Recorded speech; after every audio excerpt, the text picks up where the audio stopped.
এই বক্সের ভিতর কি থাকতে পারে কি থাকতে পারে কি থাকতে পারে মামা কি হইছে? দেখ আমার কাছে এটা কি আসছে। কি এইটা? Wow, gift box. তাহলে টেনশন করতেছো কেন? এইটা শুধুমাত্র একটা গিফট বক্স না, এটার ভিতরে আমার থেকে প্রো কিছু একটা আছে। কি? তোমার থেকে বেশি প্রো? এটা কি করে সম্ভব? আমি বিশ্বাস করি না। বিশ্বাস তো আমিও করি না, কিন্তু চিঠিতে তাই লেখা। তাহলে চলো এক্ষুনি বক্সটা খুলি। চল।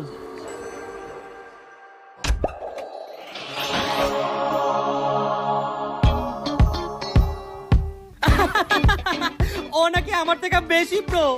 মামা, এখন আর একটা উচিত শিক্ষা দিতে হইব। ওর কত বড় সাহস, ও বলে ও নাকি আমার থেকে বড় প্রো। মামা বুদ্ধি পেয়েছি, চলো আরে বরফ বানাই। চল চল চল।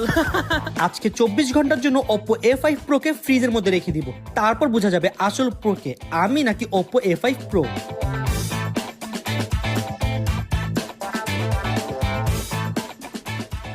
বরফ হয়ে